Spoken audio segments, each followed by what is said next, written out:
A partir de este momento, las informaciones que son noticia toman el protagonismo. Comienza Informe RCR. Buenos días, sean bienvenidos a este su Informe RCR en su segunda edición, matutino. Trabajamos para ustedes en la Gerencia General de la Estación, Jaime Nestares, en la Gerencia de Producción, Wilixa Arcaya, en la producción, Marilia García, Génesis Rodríguez y Mario Villarreal, en los controles, César Arteaga y frente al micrófono, Helen Machado. Recuerden que nos pueden sintonizar a través de nuestras redes sociales, a través de Twitter, por @RCR750, a través de la página web rcr750.com, la radio que se ve, y suscríbanse a nuestro canal en YouTube, RCR750. De inmediato comenzamos. El presidente de la Asamblea Nacional Chavista, Jorge Rodríguez, durante el debate en sesión ordinaria del proyecto de acuerdo y debate en respaldo a la operación Gran Cacique Indio Guaycaipuro, ratificó que el gobierno nacional solo irá a un diálogo con quienes firmen un compromiso donde se comprometan con el abandono de los planes violentos y desestabilizadores contra el país. Vamos a ir a un diálogo con los sectores que firmen un papel que se comprometan a abandonar cualquier forma de violencia contra el pueblo.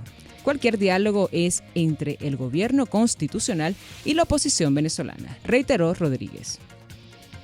Por su parte, el Vaticano pidió este martes una negociación seria en Venezuela que dé respuestas a las verdaderas necesidades de la población, tal y como lo expresó el secretario de Estado de la Santa Sede, Pietro Parolin, en una carta que fue leída por el obispo auxiliar de Caracas, Ricardo Barreto, en presencia de la vicepresidenta del régimen, Delcy Rodríguez, en el marco de la inauguración de la Asamblea Anual número 77 en la Federación de Cámaras y Asociaciones de Comercio y Producción de Venezuela, Fede Cámaras. Considero que es importante que la sociedad civil sea también protagonista de la solución de la crisis actual de ese amado país. Una solución que solo se dará si los venezolanos, y especialmente los que tienen algún tipo de responsabilidad política, están dispuestos a sentarse y a negociar de un modo serio sobre cuestiones concretas que den respuestas a las verdaderas necesidades de los venezolanos y durante un periodo limitado en el tiempo. Esto exige voluntad política por parte de los involucrados. Por su parte, la vicepresidenta del régimen, Delcy Rodríguez, pidió a los curas que quieran hacer política que se quiten la sotana, en respuesta a la carta del secretario de Estado del Vaticano en el marco de su intervención en la Asamblea Anual de Fede Cámaras. Que yo juego ping-pong, al igual que Nuncio Aldo Giordano, que me decían que era un jugador extraordinario. Nunca tuve la posibilidad, siempre quisimos. Iba a ser el encuentro del año, pero no se dio. Quizá lo podamos invitar para que juguemos ping-pong, pero toda pelota que llega se regresa, ¿verdad, Alberto? Al menos si es en ping-pong. Yo solamente le traigo los recuerdos del comandante Hugo Chávez. A la iglesia venezolana le queda mucho trayecto de diálogo con las autoridades venezolanas, electas por el pueblo venezolano. Y el comandante Chávez decía, los curas que quieran hacer política se quitan la sotana y vienen a hacer política. Nosotros los invitamos al diálogo o a la política. Ahí están los caminos. En la democracia siempre están los caminos. Por su parte, la coordinadora nacional de 20 Venezuela, María Corina Machado, calificó de vergonzosa la invitación extendida a Delcy Rodríguez para que asistiera a la Asamblea de Fede Cámaras y expresó su indignación ante la decisión de la cúpula empresarial venezolana de plegarse a los intereses del régimen.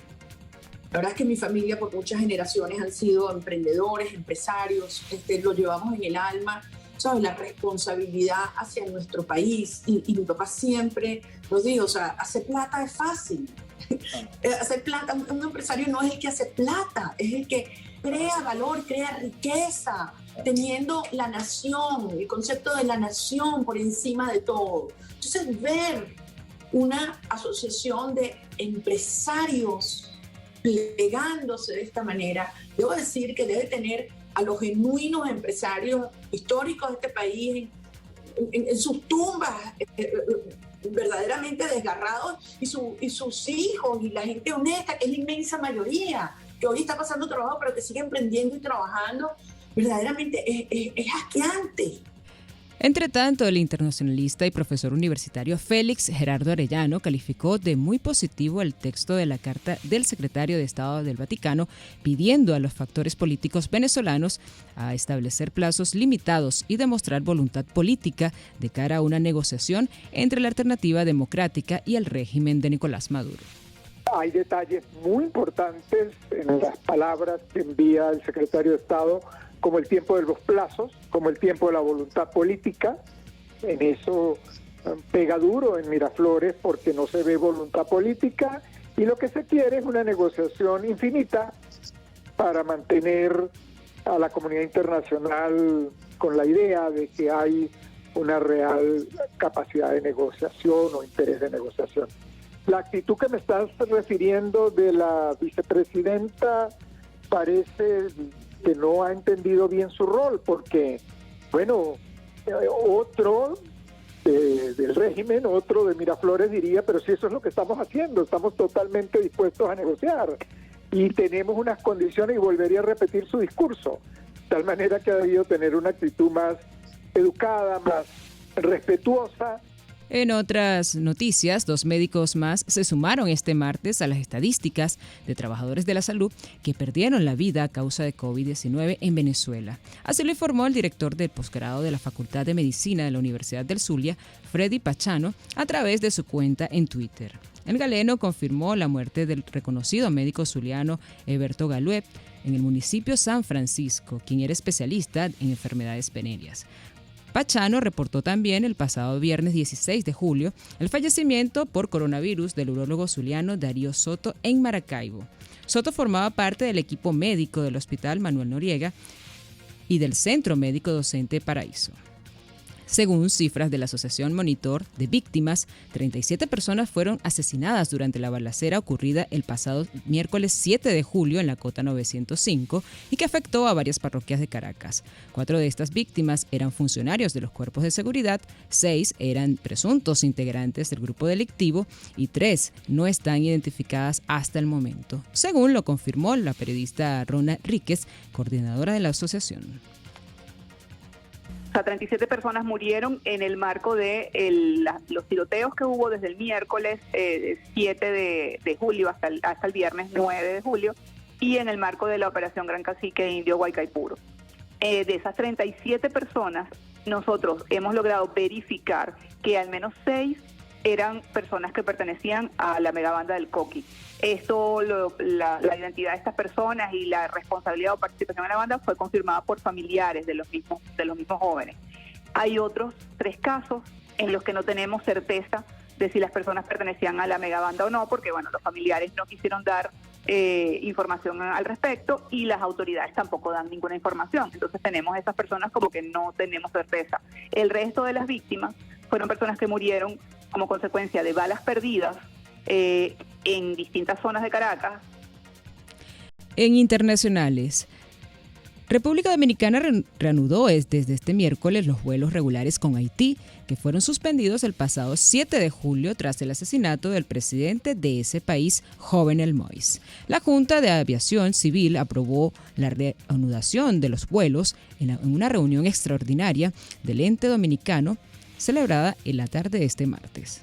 En una reunión destacaron que la aviación es la forma más segura para trasladarse entre ambos países, debido a los controles de seguridad existen en los aeropuertos y aerolíneas, según un comunicado del enlace.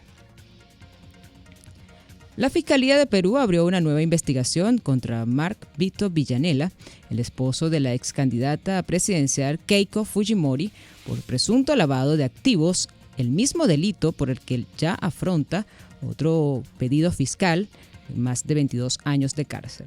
El Ministerio Público informó este martes en sus redes sociales que el equipo especial de caso Lavato Jato inició las diligencias preliminares por un plazo de 36 meses en contra de Villanela por las contrataciones de corretajes en su empresa MBB Business Raíces entre agosto de 2018 y julio del presente año.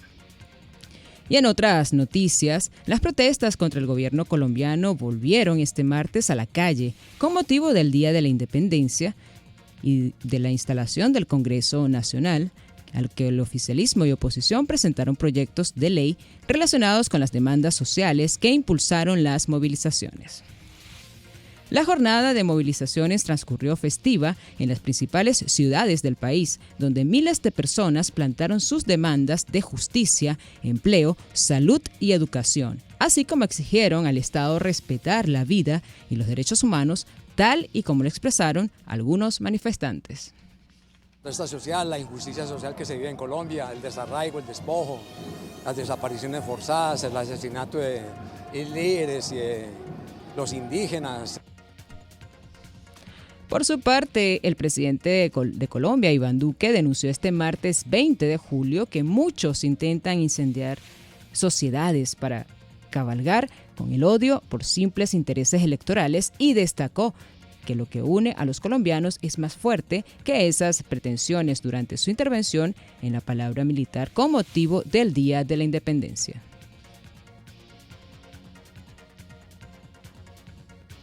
Es una oportunidad para liberarnos de la polarización política que golpea a todo el planeta. Cuando vemos que muchos pretenden el camino fácil de incendiar sociedades, fracturarlas y sembrar el odio, para cabalgar en ese camino de apología a la destrucción hacia sus pretensiones electorales. Hoy tenemos que liberarnos de los odios y entender que en las diferencias sanas de la democracia, lo que nos une es más fuerte.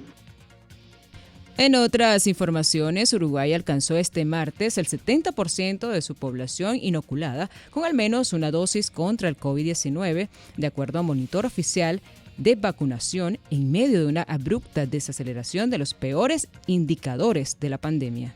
En el país sudamericano de 3.5 millones de habitantes, alrededor de 2.48 millones de personas recibieron al menos la primera inyección de vacunas de Sinovac, Pfizer o AstraZeneca.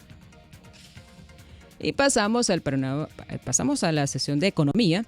El ciclo de hiperinflación que experimenta Venezuela interrumpidamente desde finales de 2017 igualó al segundo registro más prolongado de la historia económica, subrayan los expertos. Venezuela cumple desde hace 44 meses con cualquiera de los 3 estándares mundiales según los cuales se diagnostica que hay un proceso de aumento descontrolado de los precios de sus productos, bienes y servicios, comenta el economista y profesor universitario Carlos Ñáñez.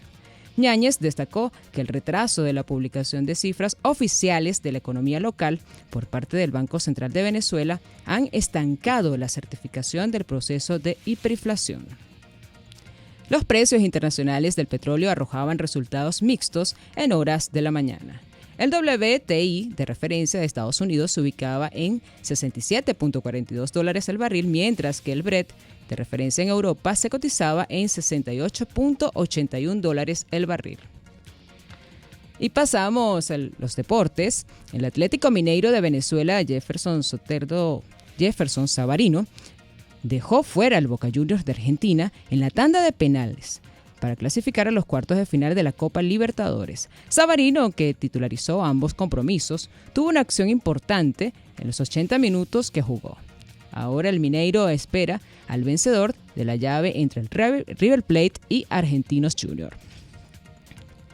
En otras informaciones deportivas, el jefe del comité organizador de los Juegos Olímpicos de Tokio, Toshiro Muta, no descartó suspender la máxima gesta deportiva a escasos días de la inauguración del evento.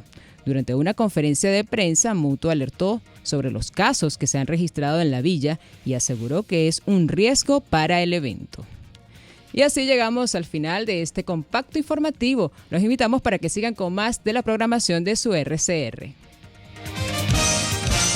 Hasta aquí este compacto noticioso.